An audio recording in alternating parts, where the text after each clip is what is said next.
And Ronnie Van Zant in particular was struggling to control his intake, which had a disturbing effect on his temperament. Never one to back down from conflict, alcohol not only fueled an inner rage, but led him to intimidate and often physically abuse his own bandmates.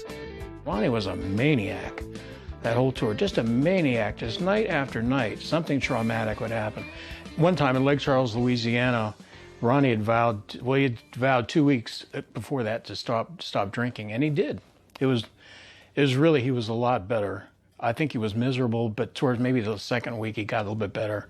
But something snapped in Lake Charles 2 weeks later, where he just went crazy, and he gathered everybody in a room. He ripped off his shirt. He grabbed a lamp on the nightstand and broke it against the nightstand, all this jagged glass hanging up, and he slammed me up against the wall and held it right to my neck. And he said, "I don't want you to say a fucking word, okay?" I had no problem. I can't remember really what his gripe was. It just, y'all are stealing from me. That was one thing. I can't really, it was just unjustified. It was stupid. As this run of 61 shows, aptly named the Torture Tour, continued across America, the camaraderie between the band members quickly began to break down, exacerbated by Van Zant's routinely drunken and abusive behavior. Struggling with both the volatile atmosphere and his own substance abuse issues, Ed King decided midway through the tour that it was time to take his exit from the world of Skinnerd. Things started to fall apart around the middle of May. There were decisions just being made that everybody disagreed with. And I didn't think it would hurt to take a month off, go rest and maybe write some more, get back in our little groove that we had.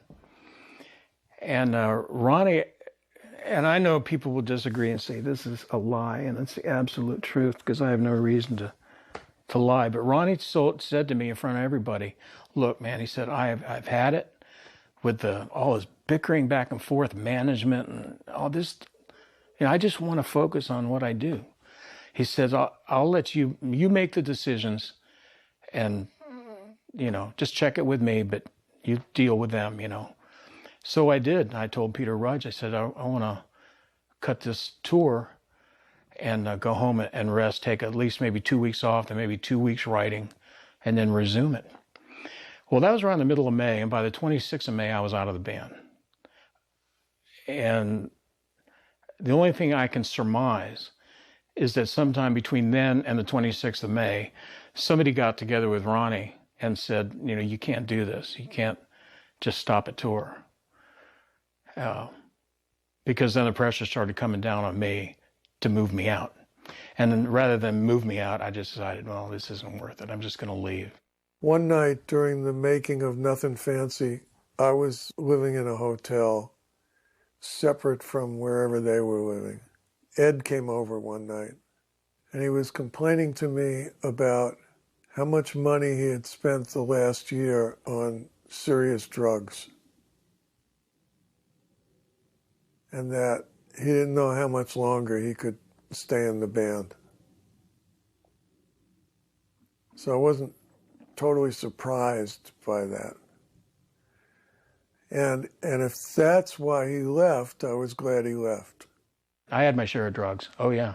And I'd had enough, too. I mean, yeah, I'm not saying I was perfect. No, by no means, But I know when I left the band, I knew the band wasn't going to end well.